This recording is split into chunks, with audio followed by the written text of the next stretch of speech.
Adakah Yesus hanya seorang nabi?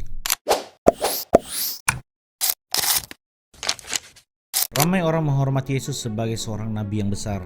Mereka mengakui bahwa Yesus mengajar tentang Tuhan, menyeru manusia untuk bertobat, melakukan banyak mujizat, dan juga membawa mesej kebenaran kepada dunia. Bahkan dalam Alkitab sendiri terdapat orang yang mengenali Yesus.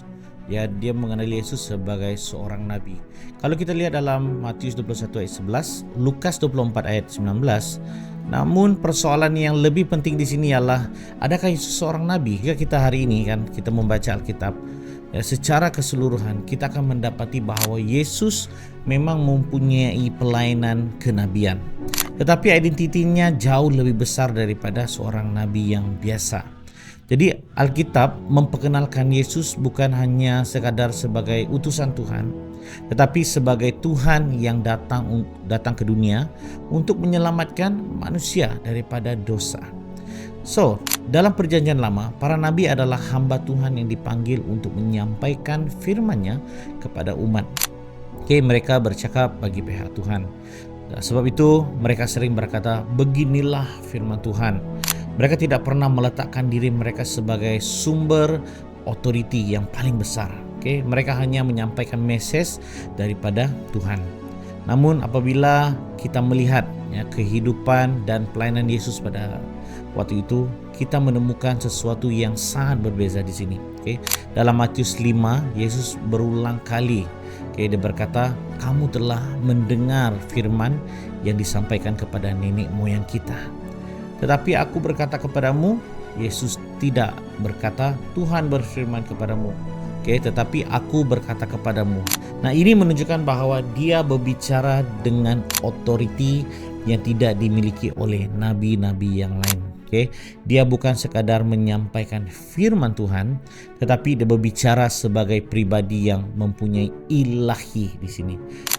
Lebih daripada itu, Yohanes memperkenalkan Yesus dengan kata-kata yang sangat luar biasa. Apa yang dikatakan di sini adalah pada mulanya adalah firman, firman itu bersama-sama dengan Allah, dan firman itu adalah Allah. Yohanes 1 ayat 1. Kemudian Yohanes menjelaskan firman itu telah menjadi manusia dan diam di antara kita. Dalam Yohanes 1 ayat 14. Jadi ayat ini telah menunjukkan bahwa Yesus bukan hanya manusia yang dipilih Tuhan untuk menjadi nabi, tetapi dia adalah firman yang kekal, yang telah menjadi manusia, yang telah tinggal di tengah-tengah manusia pada hari ini. So, dengan kata lain, Yesus ini memiliki sifat ilahi yang tidak dimiliki oleh mana-mana pun nabi sebenarnya. Jadi, satu lagi perkara yang sangat penting ialah Yesus menerima penyembahan. Wow, itu luar biasa. Dalam Alkitab dia mempersembahkan penyembahan hanya layak diberikan kepada Tuhan.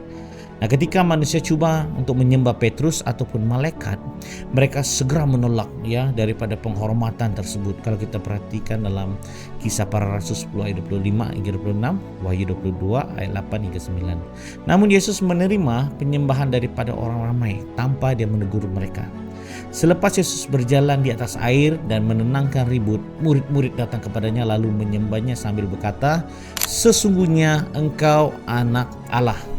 Matius 14 ayat 33. Nah, jika Yesus hanya seorang nabi, dia pasti akan menolak juga penyembahan tersebut. Tetapi dia menerima dan karena dia tahu dia memang layak untuk disembah. Nah, selain Yesus menerima penyembahan, Yesus juga melakukan sesuatu yang hanya boleh dilakukan oleh Tuhan, yaitu apa?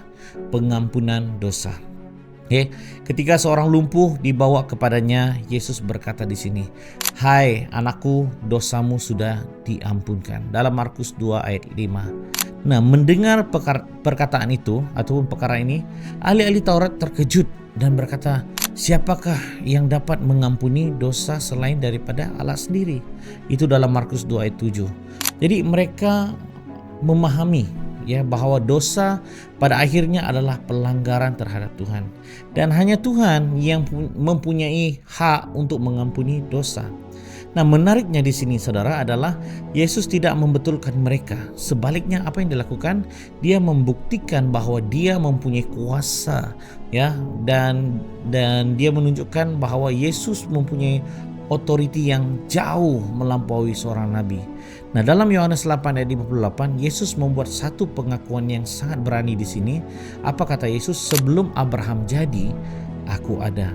Jadi ungkapan aku ada ini mengingatkan kepada nama yang digunakan Tuhan ketika dia berbicara kepada Musa, dalam Keluaran 3 ayat 14. Kata firman Tuhan di situ adalah aku adalah aku. Orang Yahudi memahami maksud perkataan Yesus. Sebab itu mereka mau merejamnya karena mereka menganggap bahwa Yesus sedang menyamakan dirinya dengan Allah. Jadi jika mereka salah faham, Yesus mempunyai peluang untuk menjelaskan keadaan yang sebenarnya. Namun apa yang Yesus lakukan, dia tidak menarik balik kata-katanya. Jadi para rasul juga sudah memberi kesaksian yang sama. Rasul Paulus menulis, karena dalam dialah berdiam secara jasmani seluruh kepenuhan kealahan. Kalau kita lihat dalam Kolose 2 ayat 9. Sementara itu ketika Thomas melihat Yesus yang telah bangkit daripada kematian, apa yang dilakukan? Dia berseru, "Ya Tuhan dan Allahku," dalam Yohanes 20 ayat 28. Yesus tidak menolak pengakuan tersebut. Sebaliknya dia menerima pengakuan Thomas sebagai satu pengakuan iman yang benar. Jadi kebangkitan Yesus ini menjadi bukti terbesar bahwa dia lebih daripada seorang nabi. Ramai nabi telah hidup, melayani dan akhirnya mati. Kubur mereka masih ada sehingga hari ini. Tetapi Yesus bukan sahaja mati di atas kayu salib, dia bangkit pada hari ketiga seperti yang telah dijanjikannya. Kebangkitannya membuktikan bahwa dia berkuasa atas dosa dan maut. Jadi apabila kita melihat keseluruhan kesaksian Alkitab, kita mendapati bahwa Yesus memang seorang nabi, tetapi dia mempunyai, dan dia bukan hanya seorang nabi, dia adalah Mesias yang dijanjikan, anak Allah yang hidup, tapi firman yang sudah menjadi manusia, dan Tuhan yang datang ke dunia untuk menyelamatkan manusia daripada dosa.